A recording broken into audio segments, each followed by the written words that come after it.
of the things that we bring up, or that I have on my agenda of here's what I said we're going to talk about, brings up other questions or commentary from you guys. So never feel like you would be rude or anything like that. Just speak up, no need to raise your hand.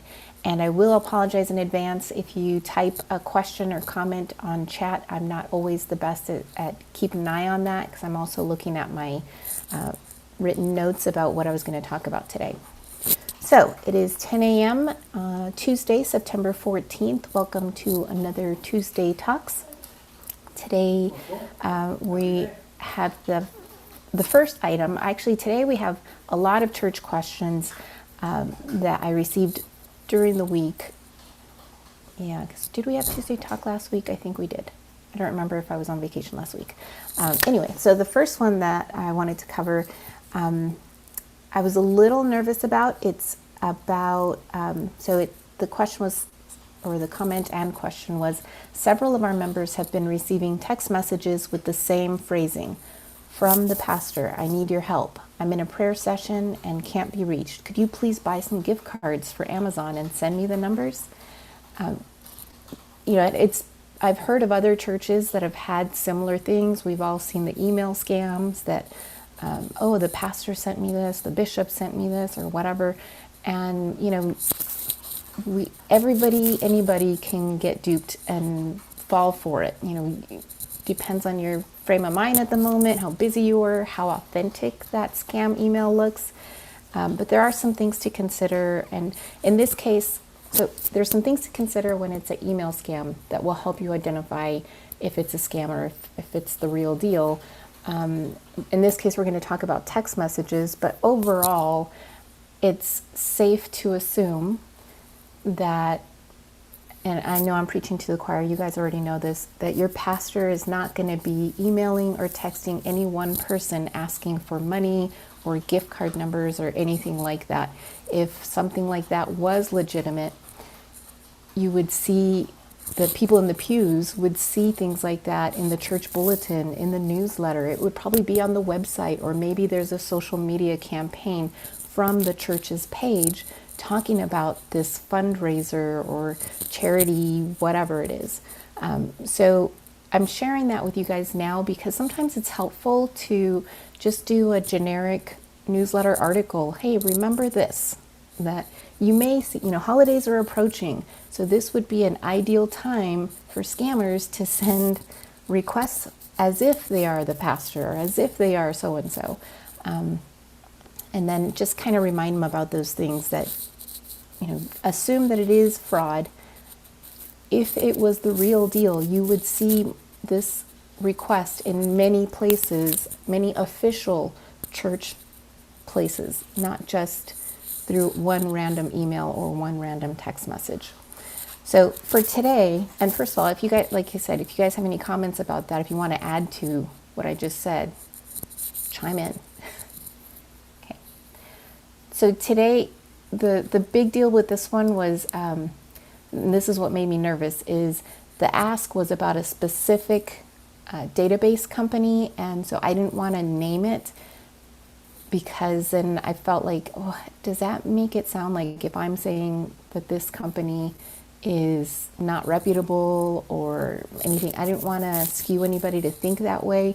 It was just a random question about, well, this is the database that we use, and we heard another church uses the same type of database, and they had the same situation, getting text messages as if it's from the pastor.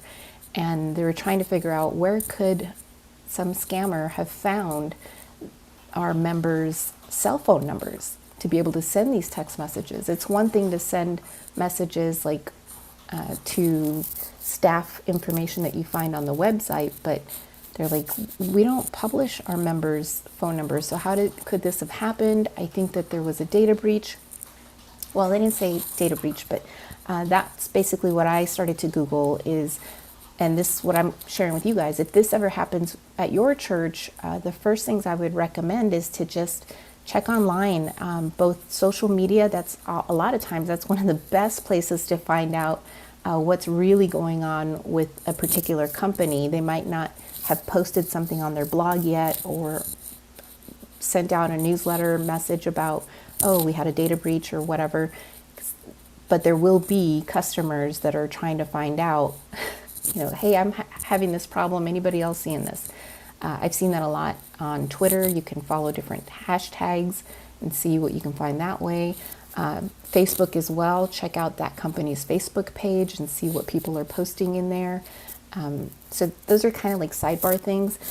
The links that I'm going to share with you guys are two of them. They are T-Mobile and Verizon. They both publish like a data breach report, and I'm not remembering at this very moment which one it was that I was seeing in many other sites as kind of like the go-to official, oh, it's their annual data breach report. So they work on collecting all this information to see what companies have had a data breach, and then they put out an annual report. So that's another resource. You could check to see that report to see if the company that you're concerned about is on that list. Let's see here.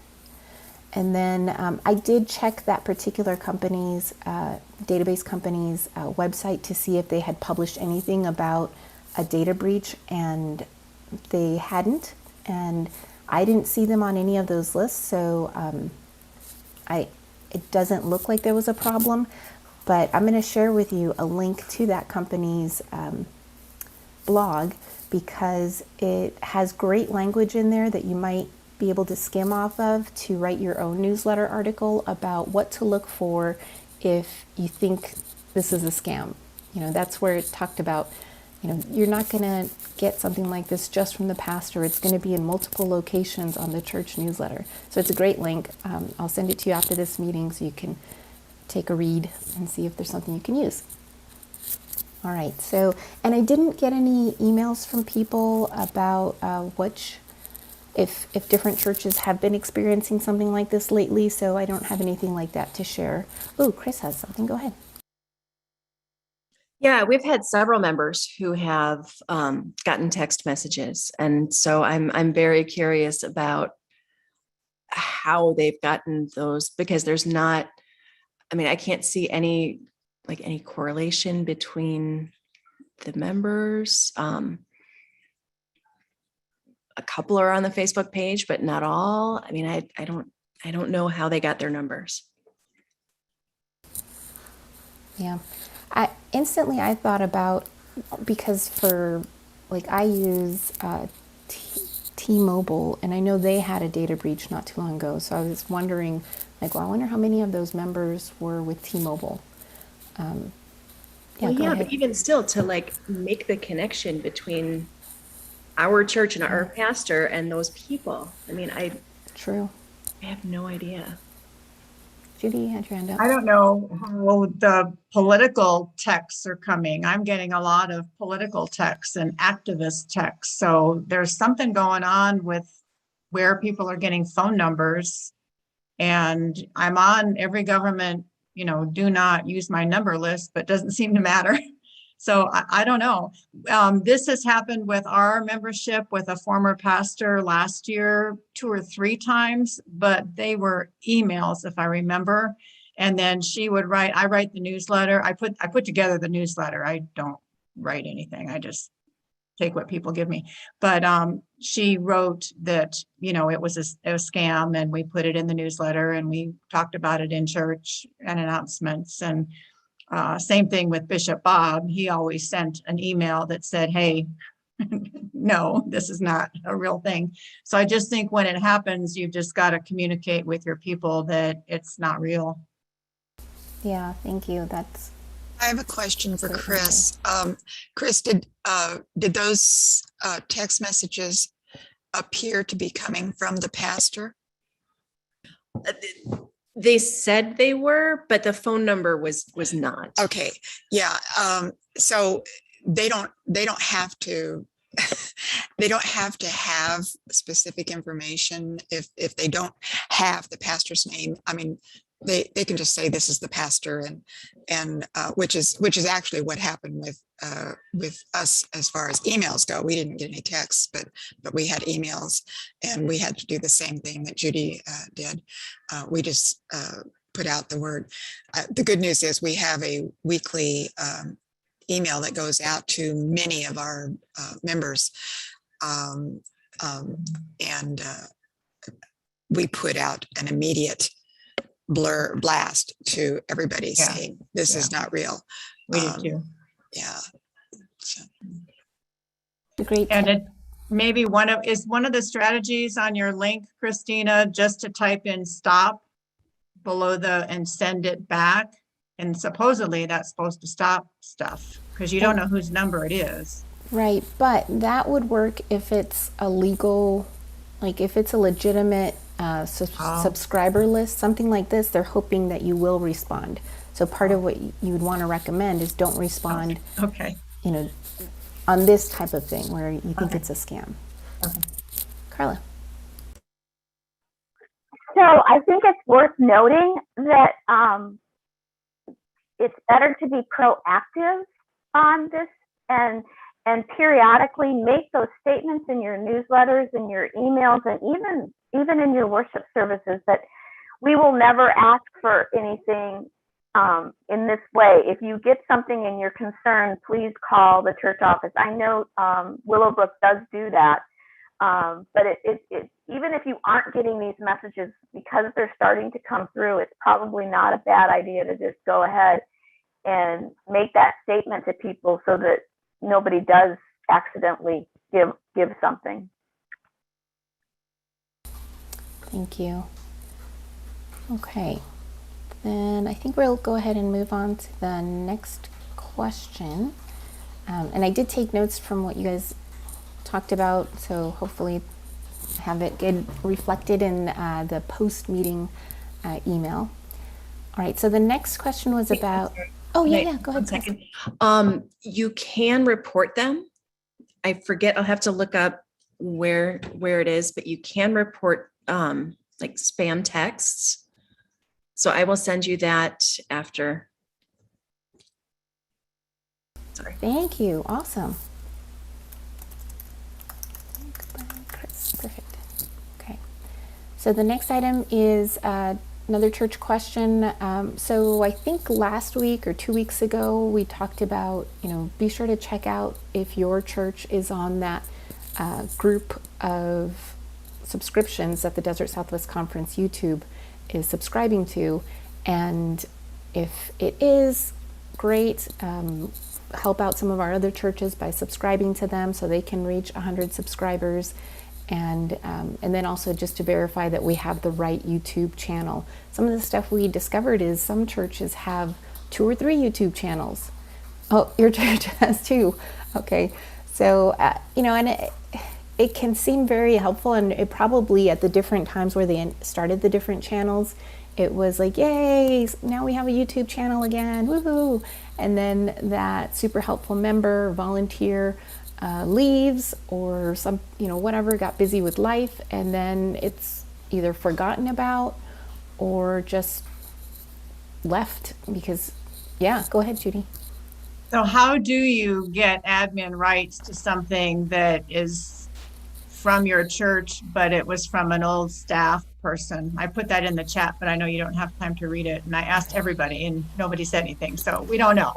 I did write it down so that I can have like a step-by-step ready to go for maybe like the next Tuesday talk. But what I can tell you right now is that I'll often reach out to someone like David Topping to see if he's got time and energy to help XYZ church, because they're dealing with that exact same thing. It could be a Facebook page that used to be the church's, but it's no longer owned by the church. And, and in most cases, it's just that person moved and nobody had the admin rights to it. Right, and, exactly. Yeah. So who's David Topping?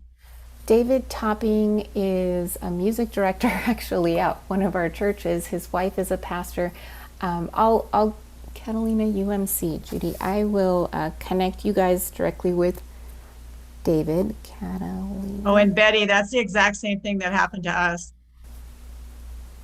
Somebody got really angry and isn't going to give us the answer to the question, and it's frustrating. I Googled it, how to get admin to YouTube, and there are steps, but I'm not the tech person, so I didn't feel like it was my job to do it. I'll try to direct them again, but we've got 2 YouTube channels, and the one we want to keep has the wrong title on it, so we want to rename it. And we have 2 Facebook pages, and one is called Catalina Methodist Church, and the other one is Catalina United Methodist Church, and we'd like to keep the one with the word United in it and just get the other one gone. And we just don't seem to get any traction on getting that done. Okay. So is it because there's no one at the church assigned to doing it, or you started the steps and can't finish it up? We have some staff that are supposed to be doing it, but I think they're busy doing other things. So I don't know. Gotcha. Okay. Well, so that's where it's kind of helpful to have, and I can't guarantee that David's always available. He's got his own job and life, and but he is really good at investigating things like that and sticking with it and getting it done. It sometimes takes a while, because maybe he doesn't have 100% time for it, or the church doesn't have 100% time. He does need to work with someone at the church that will be able to verify, like, whatever the official church email address is. So there's that. Betty, I'm going to put my email address in the chat because you said you would get back to me. So I will put that. So when you find out, maybe you could just email me, please. Okay. So what to do next? Once you do reach 100 subscribers, that's when you can customize your YouTube banner, all the artwork on YouTube, have a custom URL so that it's not youtube.com/ a bunch of numbers and letters and whatever that say nothing about your church and nobody can memorize. So I'm going to show you guys step by step, well, not totally step by step, but just a condensed version of what to do once you have reached 100 subscribers.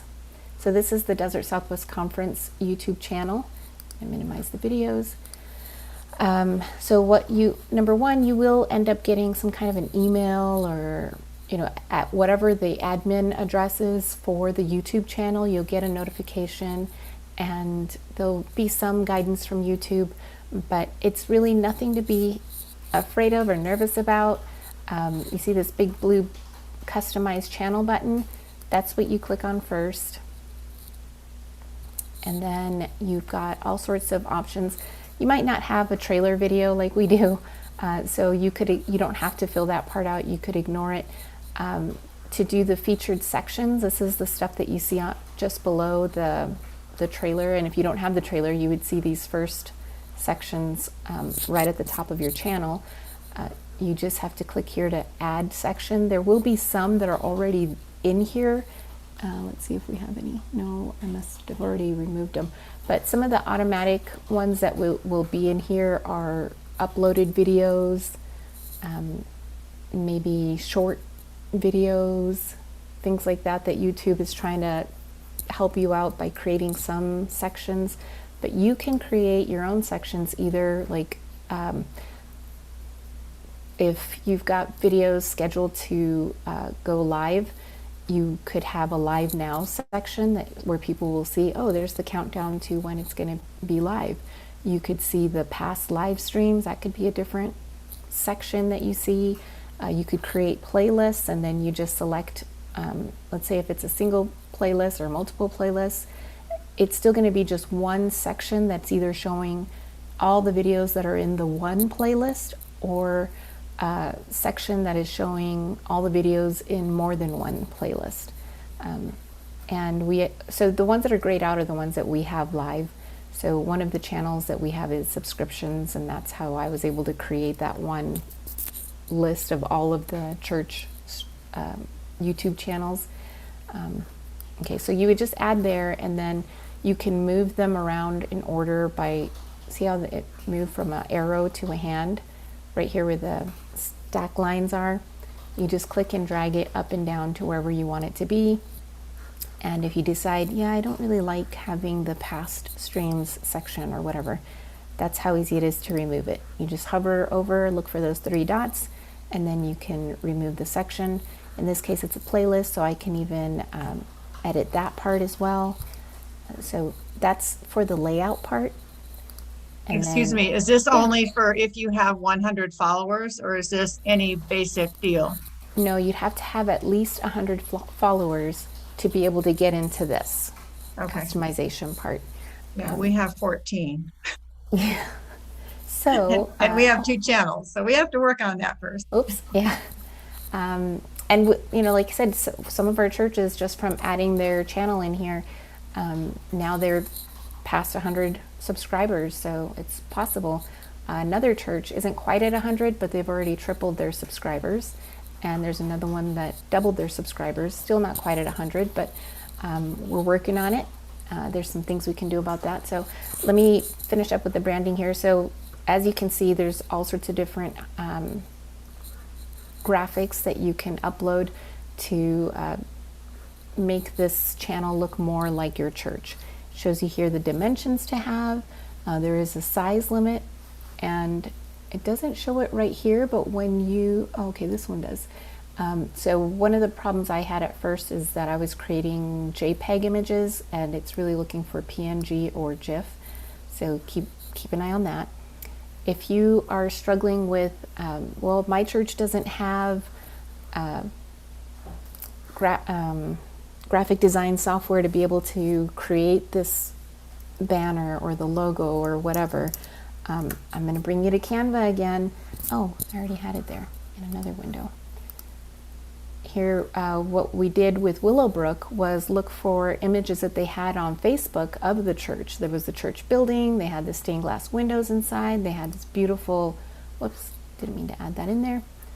They had the beautiful altar, and so we tried all of those. We just made sure that the dimensions here matched what YouTube said it needed to be. And then, you know, we tried this image like the full size, and of course it wasn't going to work out because what you actually see is not all of this, it's just the very middle section on YouTube. So that's why we even tried to, you know, resize it so that, well, what if the middle section shows the majority of the church and a little bit of blue on each side? You know, it didn't quite work out perfectly, but then same thing with the logo part of it. Willowbrook already had a logo like this, and we tried just changing it up a little bit so that it looked a little more interesting on their channel, and then we just uploaded them here, and we tried it multiple times, but it's not too crazy. Then basic information, just something about your YouTube channel, maybe about the church, and then why is this one there? Oh, I think that's the original URL, but then when you want to set the custom URL, what? That's weird that you don't see it there. The first one it offers you is whatever the, like it could be Willowbrook UMC, it could be, I don't know, whatever. If you're not sure, if you're not ready for, like, well, I don't know what's available, number one, YouTube is going to offer what's available. And then number two, you could always search to see, okay, well, ABC UMC Church, and see if you can find a YouTube channel that has that URL. And then you can customize it if you want to, or just go with what YouTube is suggesting. And then outside of that, I think it's a great idea to add your church URL on the about. This is what's going to show up in the about section. And if you have social media channels, add those in there as well, so that they're easily accessible and people can find out more about your church and see if they want to come and visit your church. And then of course the contact information, add that as well. So let's view the channel. Oops. So here's the about section. See, there's that description we were looking at. This is what you would see for the contact information, and here's all the links. And they don't have to say Facebook or Instagram. They can be whatever text that you select. So like instead of having conference website, I wrote find us here. maybe that doesn't make sense to people. That's what I'm trying out, and you can always change it anytime you want. Just click on customize channel, you change everything, and then you click on publish, and it's all set. So questions about that? Nope. All right. So that's what to do next once you have 100 subscribers. Again, be sure to send me your church's YouTube address if you want to add it to the list of churches that the Desert Southwest Conference is subscribing to. That way other churches can see it and they'll hopefully subscribe. Every now and then I'll share video from our churches on social media, or I might just flat out ask in certain groups, not just super public Facebook, but in the communicator groups, I'll share that church's YouTube URL and ask everyone if they could do me a solid favor and subscribe to help this church reach their 100 subscribers. So there's another church that I'm going to do that for pretty soon, but they're working on uploading some of their more recent videos. So once they do that, then I'll be able to share something through that group. Okay, next item is, oh yeah, you know what else? I had a related question about what to do next on YouTube. One of our churches asked about, they were streaming for a while only to Facebook Live, and how can I update my YouTube channel with those Facebook Live videos? I'll share with you guys a YouTube tutorial. It's like a 3-minute video.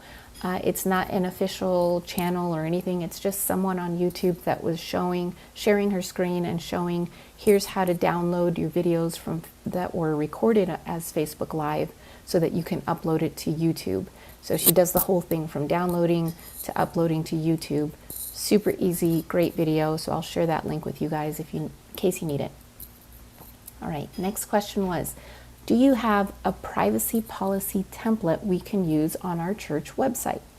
I don't know if this has been on your radar lately, or if it's because of our live streaming worship and meetings like this, maybe that churches are thinking about that more. I had asked if anybody out there has a privacy policy, and what I found was the United Methodist Church's privacy policy, which covers us as well. So that's what I shared with the church that asked about it, and I sent her the link. I'm going to send you guys the link to that as well. Let me see what I have opened up already. Google. Let's close this one.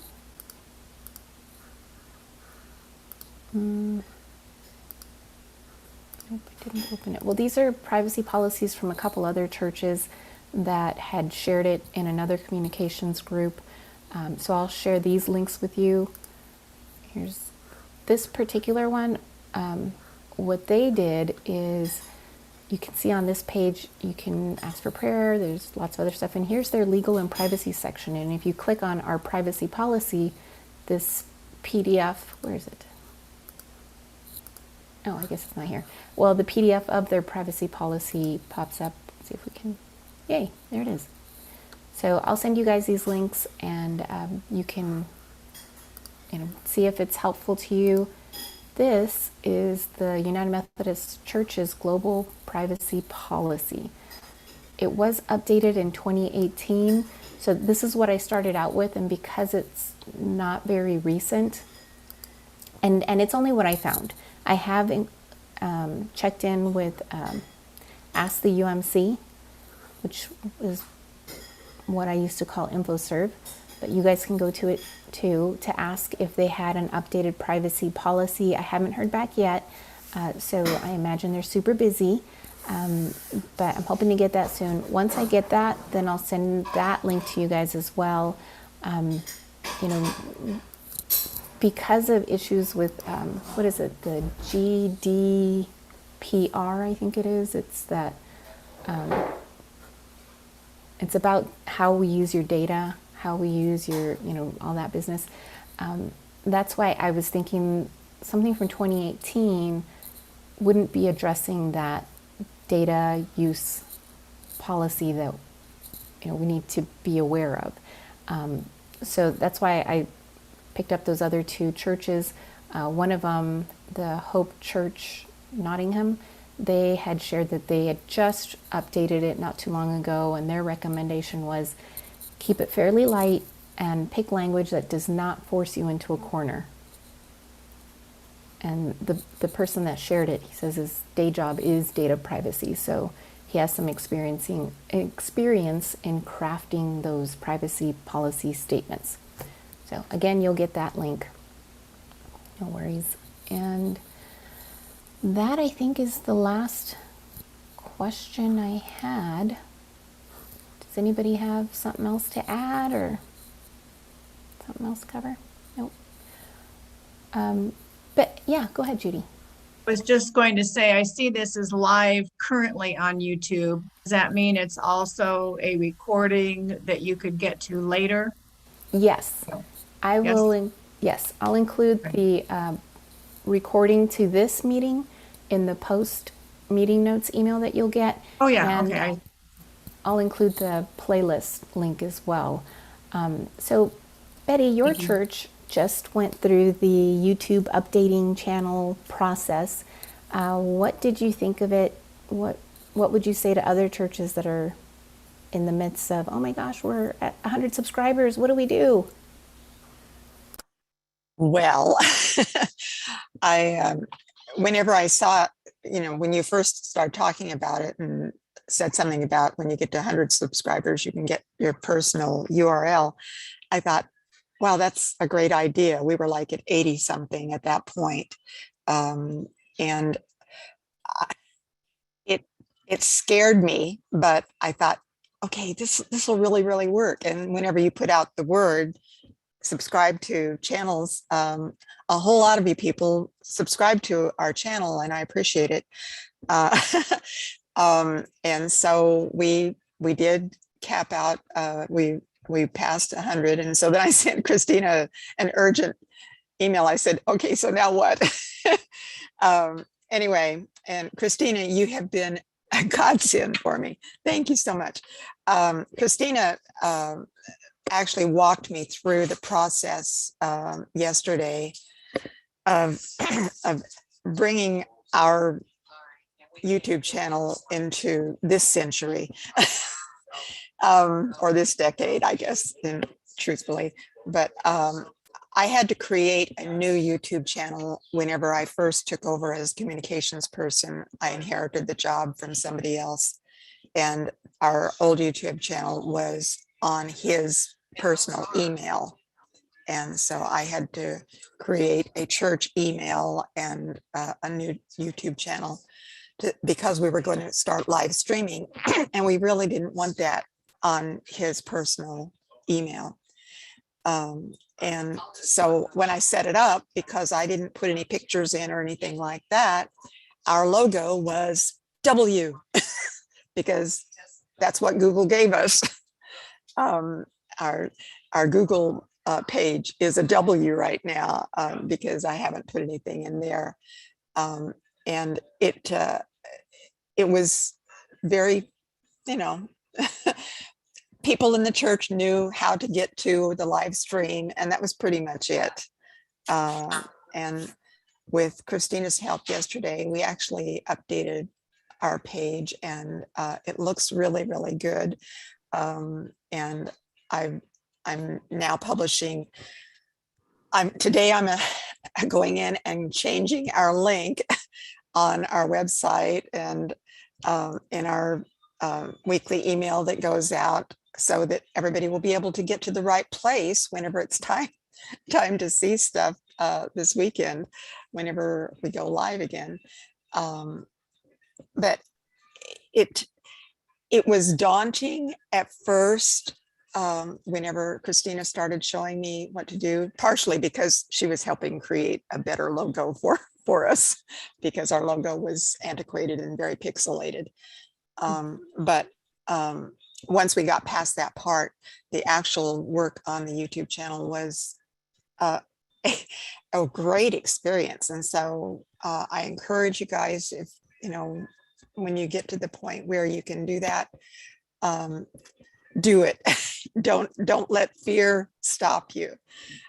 Because I'm very pleased with the results, and I sent out we did it email to all the pastors this morning, and the guy who does our live stream saying, we were successful, here's our new URL, and I've gotten some feedback already saying, hey, good job, so everybody's pleased. I'm getting credit, and I didn't do it, but I'm getting credit anyway, and I'm really glad that I reached out. And Christina, thank you again. You are very, very welcome. And you brought up a couple great points. I forgot to mention that, yes, if you do get past that 100 subscriber point and you can customize your URL, be sure, write yourself a to-do list of, okay, did I check the website for any buttons that link to our YouTube channel that needs to be updated? Did I check the newsletter? Did I check our anywhere else, social media maybe? Just check every channel that you have to make sure that if you had the old YouTube URL in there, that it's been updated so people don't lose that connection. So just be sure to have that checklist. And as Betty said, I know the graphic design part can seem really daunting and well, this is just what we have, so this is what we have to use. You've got two, I think, pretty darn good resources available to you at no cost. I'm a huge cheerleader for Canva. I've mentioned it before with you guys. You can use it at no cost, canva.com, and it's got great tools. We basically recreated the Willowbrook logo. We didn't change it or come up with something new. Well, a tiny bit for the YouTube icon, but pretty close to what it already was. But yeah, Canva is a great resource. And if you don't have anybody you really don't even have to be artistically inclined. Canva just makes it so easy for anybody to use it. And but I am here for you as well. I don't know that I always have time exactly right when you need me, but it doesn't hurt to just ask. Send me an email, give me a call, and we'll try to schedule some time to connect. If it's as simple as our logo isn't working, it's the wrong file size, I don't know what's wrong with it, help, this is what I need it for, you can send me that email and I might be able to turn around and get you something that you can use pretty quickly, if not within the same day, definitely within the same week. And I said two, but there's actually a third great resource that the United Methodist Church also has a whole branding kit resource available to our churches for free. It's not going to do, they're not going to do anything customized like Willowbrook has a custom logo, but if you're just doing the cross and flame with the text, they'll recreate it for you for free at no cost for your stationery, for your website, for your social media, for your little logo icons, any of that. So use your resources. You're not alone. We're here for each other. And a lot of times look at the Chris is going to send me a link that I can share with you guys about how to report a scam situation, or there's so many things like that we can do if you just ask for help. No shame in it. We're here for each other, right? We are at 10:39. I'm wondering if there's any last minute comments or shares that we want to do. Yeah, go ahead, Judy. The branding kit you just mentioned, is that no more than the file of the, what are they, PG, what's the picture file? JPEG files of the different colors of the crosses, the Methodist cross. Is that what you're talking about? No, it's more than that. It's customized for your church. It will say Catalina UMC, and it can be one that either includes the United Methodist promise, the open hearts, open minds thing, or it can be Catalina UMC with the church address in there. Whatever it is that you guys are looking for, they'll customize it and have it fit to what your church needs. Will you send that link in your post? I will, in it list of links, please. Yes, and David posted one in the chat, but I will include it in the email to everyone. Thank you. Yay. Any other comments, questions, good news to share? All right, well, this one was a slightly longer Tuesday talk, but we're still under 1 hour, so yay for us. Next week, we are going to cover what the benefits are, like how can a church manage to have a Facebook channel or Facebook page if you don't have the volunteers or staff to maintain it? Is it a good idea to just drop it all together, or what are your options? So we'll look at that for Facebook. Well, I guess Facebook specifically, because YouTube, you have to have somebody actually streaming to it. But Facebook could happen hands-free. So we'll talk about that next week. And if you have other ideas or questions to share, oh, Judy, you were asking about David Topping. David Topping's right here. Oh, hello. We talked about you a minute ago before your little square showed up. Were your ears burning? I was just sharing about when churches have a hard time because maybe there's more than one Facebook profile for them or more than one YouTube channel for them, and they don't have access to them. What are the options to gain access to them? And I mentioned you because you've been the person that really has been quite successful in helping churches either consolidate or just gain access. And I think even at least in one case, it was a disgruntled person that didn't, I don't mean to say that in a negative way, it's just the person was not happy with whatever and was not going to give up rights. Yep. Did that one work out? Yes, but that took some personal mediation of common contacts, and that like a former district superintendent. That was working on another one right now with the YouTube thing, and we'll see how that goes. Would you like a third one? I'd be happy. I enjoy it. I enjoy a challenge. So and my magic wand doesn't always work. It's just whatever. I try. I did Google some steps, and it's you can Google how to change your admin rights on YouTube, and it seemed like it was pretty straightforward. So you're saying, well, it seems that way, doesn't it? But things are not always as they seem. Okay. Do you have contact information for me, please? Here you go. If you can open the chat, you can copy it out of there if you like. Yeah. Alrighty then. Thank you. Yeah, I'll throw this out there. Just across my desk this morning from one of the churches I'm helping was a horrible Yelp review from a disgruntled sort of a staff member who's just left. And but the good news is the church can actually create a new Yelp, because that name that somebody marked the business as closed. And so it doesn't really matter. They can just do a new Yelp for their business and make it real spiffy and happy and positive. And so there's happy endings usually in most of these things. So anyway, be happy to help. Anything. Thank you, David.